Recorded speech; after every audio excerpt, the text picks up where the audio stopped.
بسم اللہ الرحمن الرحیم۔ باب 5 حجر اسود کا خوفناک ہنگامہ۔ پرانے وقتوں ہی سے خانہ کعبہ تمام مسلمانوں کی عزت و احترام کا مرکز چلا آ رہا ہے۔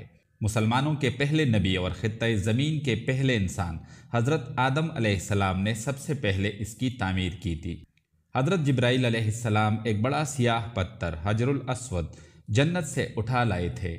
اس خوبصورت پتھر کو بیت الحرام کی جنوبی مشرقی دیوار کے کونے میں گاڑ دیا گیا تھا۔ بارشوں اور طوفانوں کی تباہ کاریاں۔ خانہ کعبہ مکہ کی مشہور وادی فاران کے سب سے زیادہ نشیبی علاقے میں واقع ہیں۔ ماضی میں بھاری بارشوں اور تیز طوفانوں سے اسے بہت نقصان پہنچتا رہا ہے۔ حضرت نوح علیہ السلام کے زمانے میں طوفان عظیم اسے بہا لے گیا تھا۔ موقع پر صرف ایک چھوٹا سا ٹیلہ باقی رہ گیا تھا۔ حضرت ابراہیم علیہ السلام اور ان کے فرزند ارجمند حضرت اسماعیل علیہ السلام نے پھر احکام الہی کے تحت خانہ کعبہ کی تعمیر نو کی تھی۔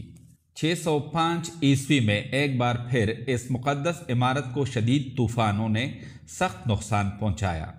عمارت کی خستہ حالت پر اہل مکہ بہت فکر مند ہوئے۔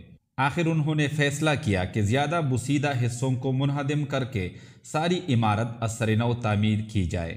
آن حضرت صلی اللہ علیہ وآلہ وسلم کی عمر اس وقت 35 برس تھی۔ آپ صلی اللہ علیہ وآلہ وسلم اپنے عمدہ اخلاق اور نیک فطرت کی وجہ سے غیر معمولی شہرت حاصل کر چکے تھے۔ تعمیر نو کے تمام کاموں میں آپ صلی اللہ علیہ وآلہ وسلم اہل مکہ سے ہمیشہ بھرپور تعاون کیا کرتے تھے۔ آپ صلی اللہ علیہ وآلہ وسلم کو خصوصی طور پر کعبہ کی مرمت اور حفاظت کی فکر دامنگیر تھی۔ مرمت کے منصوبے میں حائل مشکلات اور خدشات۔ مرمت کے اس اہم منصوبہ کی تعمیل میں چند واقعات و حوادث اور خوف و خدشے حائل ہو رہے تھے۔ ان میں سے چند ایک دلچسپ عقیدوں اور حادثوں کی مختصر تفاصیل یوں ہیں۔ نمبر 1، قہر الہی کا خدشہ۔ اہل مکہ کے دل و دماغ پر بری طرح سے یہ خدشہ سوار تھا کہ کعبہ چونکہ اللہ کا گھر ہے، اس لیے جو کوئی بھی اس کے کسی حصے کو گرائے گا، چاہے وہ مرمت کی غرض ہی سے کیوں نہ ہو، اس پر قہر الہی نازل ہوگا۔ اللہ کے اس متوقع غیظ و غضب کے ڈر کی وجہ سے پھر کسی کو مرمت کے کام پر ہاتھ ڈالنے کی ہمت نہ ہوتی تھی۔ نمبر 2، کعبہ کے خزانہ میں چوری۔ پرانے وقتوں میں کعبہ کے اندر وسط میں ایک بڑا گڑھا سا ہوتا تھا۔ زائرین اس میں اپنے نذرانے پھینک دیا کرتے تھے۔ کعبہ کے اوپر کوئی چھت نہیں تھی۔ چنانچہ ایک روز یہ ہوا کہ دیوک نامی ایک چور رات کے اندھیرے میں دیوار پلانگ کر اندر گھس گیا اور گڑھے سے متعدد بیش قیمت چیزیں کسکا کر بھاگ نکلا۔ چور کی اس نازیبہ حرکت سے قریش سخت برہم ہوئے۔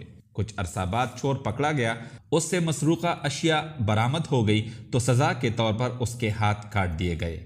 آئندہ چوری کی مزید وارداتوں کے انسداد کی خاطر کعبہ کے خستہ دیواروں کی فوری مرمت اور چھت کی تعمیر کا کام ناگزیر دکھائی دینے لگا۔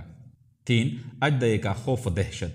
مرمت کے رکے ہوئے کام کو فوقیت دلانے میں ایک اور دلچسپ حادثے نے بڑا اہم کردار ادا کیا۔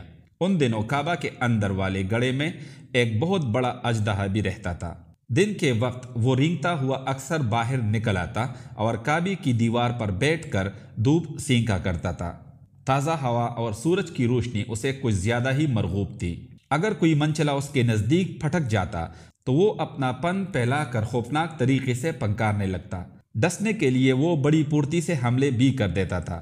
اس وجہ سے کوئی اس کے قریب پٹکنے اور مرمت کا خطرہ مول لینے کے لیے تیار نہ ہوتا تھا۔ اژدہے کو عقاب لے اڑا۔ اژدہے کا خوف و دہشت کعبہ کی مرمت اور تعمیر نو کے منصوبے میں بری طرح حائل تھا۔ خوش قسمتی سے ایک دن ایک عقاب اڑتا ہوا ادھر آ نکلا۔ کعبہ کی دیوار پر مزے سے بیٹھے ہوئے اژدہے کو عقاب نے ایک ہی جھپٹ میں دبوچ لیا اور دیکھتے ہی دیکھتے نظروں سے اوجھل ہو گیا۔ اس دلچسپ واقعے سے اہل مکہ کے حوصلے بلند ہو گئے۔ انہوں نے سکھ کا سانس لیا کہ کعبہ کی مرمت کے کام کی راہ اللہ تعالیٰ نے ہموار کر دی۔ اس دلچسپ واقعے پر اس وقت کے مشہور عرب شاعر زبیر نے ایک نظم بھی لکھی تھی۔